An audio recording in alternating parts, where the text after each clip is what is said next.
Assalamualaikum warahmatullahi wabarakatuh. It's time to study manajemen laboratorium. Kali ini kita akan mempelajari tentang desain laboratorium.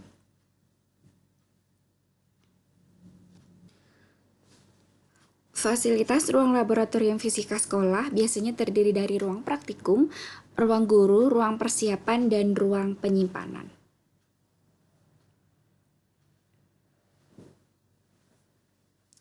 Bentuk, ukuran, denah atau tata letak dan fasilitas dari setiap ruangan itu dirancang sedemikian rupa sehingga memungkinkan setiap kegiatan yang dilaksanakan di dalamnya dapat berjalan dengan baik dan nyaman, memudahkan akses dari ruangan yang satu ke ruangan yang lainnya, memudahkan pengontrolan, menjaga keamanan alat-alat, dan memelihara keselamatan kerja. Nah, untuk denahnya, untuk bentuk dan ukurannya ini ada ketentuannya. Untuk bentuk dan ukurannya, untuk ukurannya ya. Ada ketentuannya dari Permendikbud, tapi untuk bentuk dan denahnya ini tergantung masing-masing dari sekolah tersebut. Nah, untuk Permendikbud nomor 24 tahun 2007 tentang standar sarana dan prasarana sekolah dan madrasah pendidikan umum. Kalau untuk ruang laboratorium fisika SMA atau MA, ruang laboratorium fisika berfungsi sebagai tempat berlangsungnya kegiatan pembelajaran fisika secara praktek yang memerlukan peralatan khusus. Yang B, ruang laboratorium fisika dapat menampung minimum satu rombongan belajar atau satu kelas gitu. Yang C, rasio minimum ruang laboratorium fisika 2,4 meter persegi per peserta didik. Jadi satu siswa itu bisa bergerak bebas dengan luas 2,4 meter persegi. Untuk rombongan belajar dengan peserta didik kurang dari 20 orang, luas minimum ruang laboratorium 48 meter persegi, termasuk luas ruangan penyimpanan dan persiapan 18 meter persegi. Lebar ruang laboratorium fisika minimum adalah 5 meter. Ruang laboratorium fisika memiliki fasilitas yang memungkinkan pencahayaan memadai untuk membaca buku dan mengamati objek percobaan. Jadi biasanya lab fisika itu kan semuanya dari temboknya itu banyak cerminnya, banyak kacanya. Nah, sedangkan ruang laboratorium IPA untuk SMP, ruang laboratorium IPA berfungsi sebagai tempat berlangsungnya kegiatan pembelajaran IPA secara praktek yang memerlukan peralatan khusus. Ruang laboratorium IPA dapat menampung minimum satu rombongan belajar atau satu kelas. Rasio minimum luas ruang laboratorium IPA 2,4 meter persegi per peserta didik. Jadi ini sama dengan yang SMA tadi untuk luasnya.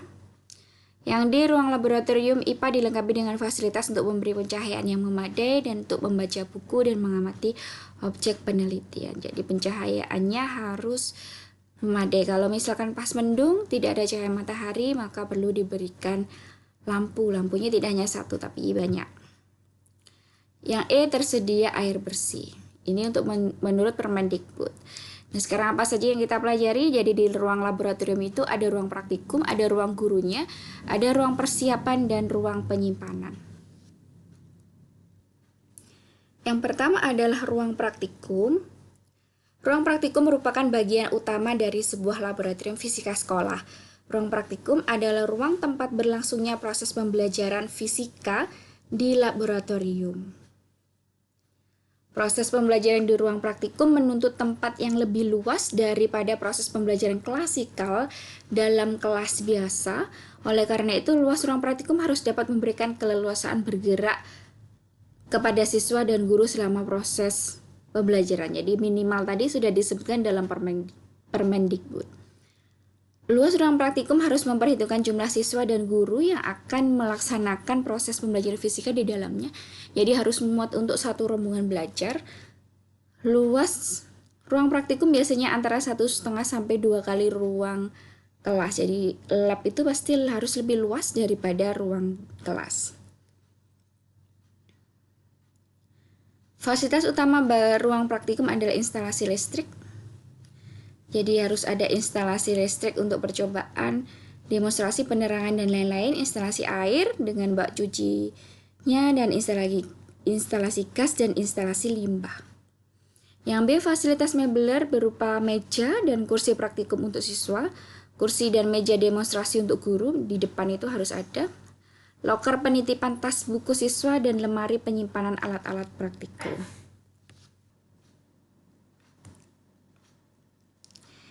Yang C adalah harus ada papan tulis dan mungkin layar untuk LCD. Tentunya kalau sekarang sudah banyak lab yang ada LCD-nya.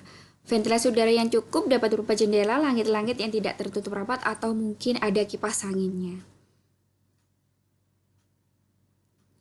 Yang E, pintu masuk dan pintu keluar yang berbeda dengan daun pintu yang terbuka keluar. Jadi membukanya keluar dan pintu masuk dan pintu keluar itu berbeda. Biasanya masuknya lewat mana, keluarnya lewat mana, seperti itu di laboratorium. Ada juga yang pintu masuk dan pintu keluarnya sama. Pintu yang berhubungan langsung dengan ruang persiapan dan ruang guru serta dapat teramati dari kedua ruangan itu. Jadi menyambung antara ruang praktikum dengan ruang guru dan ruang persiapan. Ada kotak P3K dan yang H adalah fasilitas pemadam kebakaran. Yang kedua ada ruang guru. Ruang guru di laboratorium adalah tempat kerja bagi penanggung jawab laboratorium dan guru yang melaksanakan proses pembelajaran di laboratorium. Jadi selain ada ruang praktikum tadi harus ada ruang gurunya. Ruang guru terdapat di dalam lab dengan satu pintu masuk dan keluar yang sama melalui ruang praktikum. Ruang guru dan ruang praktikum sebenarnya disekat dengan dinding berkaca bening sehingga dari dalam ruang ini guru dapat mengawasi kegiatan yang terjadi di dalam ruang praktikum. Ruang guru memiliki instalasi listrik dan ventilasi udara yang baik. Memiliki fasilitas mebler seperti kursi dan meja tulis, lemari atau rak buku, lemari untuk keperluan administrasi, loker atau rak untuk menyimpan tugas siswa yang akan diperiksa oleh guru. Dalam ruang ini dapat dilaksanakan pekerjaan administrasi laboratorium, administrasi seperti yang sudah dijelaskan minggu yang lalu, seperti inventarisasi alat-alat, dan sebagainya.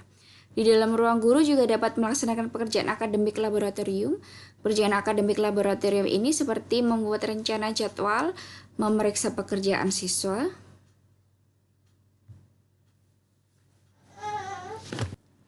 Yang ketiga adalah ruang persiapan.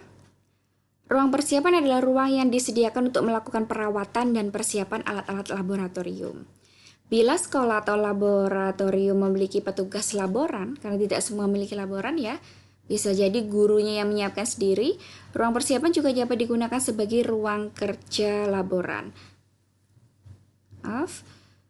Ruang persiapan terdapat di dalam laboratorium di antara ruang praktikum dan ruang penyimpanan atau gudang. Ruang persiapan memiliki instalasi listrik dan ventilasi udara yang baik, memiliki fasilitas mebler seperti kursi dan meja kerja untuk melakukan perawatan dan persiapan alat-alat laboratorium, lemari atau rak alat-alat serta loket peminjaman alat. Biasanya mejanya untuk di ruang persiapan ini mejanya besar seperti itu ya. Di dalam ruang ini dapat dilakukan kegiatan pemeliharaan dan perawatan alat-alat laboratorium seperti memeriksa jumlah kelengkapan alat, memeriksa keadaan alat itu bagaimana, memperbaiki alat, membersihkan alat, dan mengkalibrasi ulang alat. Di dalam ruang ini juga dapat dilaksanakan pekerjaan mempersiapkan alat-alat yang akan digunakan dalam kegiatan laboratorium, seperti pemeliharaan dan perawatan setting dan uji coba alat-alat laboratorium. Jadi di dalam ruang ini tadi kan ada loket untuk peminjaman alat. Nanti di sana dari nota-nota peminjaman alat itu laboran bisa menyiapkan alat-alat apa saja yang diperlukan dalam percobaan. Kemudian sebelum dilakukan percobaan perlu uji coba alat-alat laboratorium. Jadi ketika dilakukan percobaan, alat laboratorium itu bisa berfungsi dengan baik dan siswa bisa melakukan praktikum dengan baik dan lancar. Yang terakhir, yang keempat adalah ruang penyimpanan. Ruang penyimpanan di laboratorium dapat juga disebut sebagai gudang laboratorium. Adalah ruang yang disediakan khusus untuk menyimpan alat-alat yang sedang tidak digunakan. Ruang penyimpanan terdapat di dalam laboratorium di sebelah dalam ruang persiapan. Demi keamanan dan kemudahan penyimpanan dan pengambilan alat-alat, ruang penyimpanan atau gudang biasanya hanya memiliki satu pintu masuk dan keluar melalui ruang persiapan.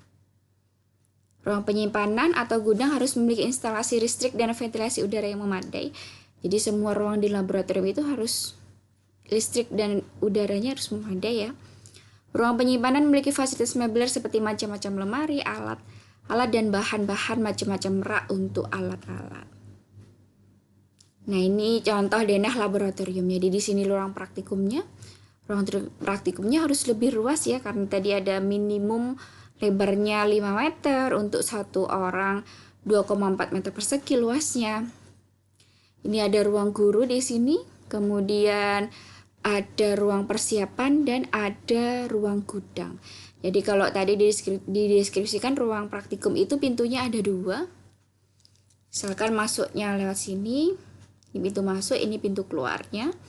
Kemudian ada ruang guru, ini kalau bisa dari kaca biar bisa melihat siswa di sini ketika ditinggal sebentar itu.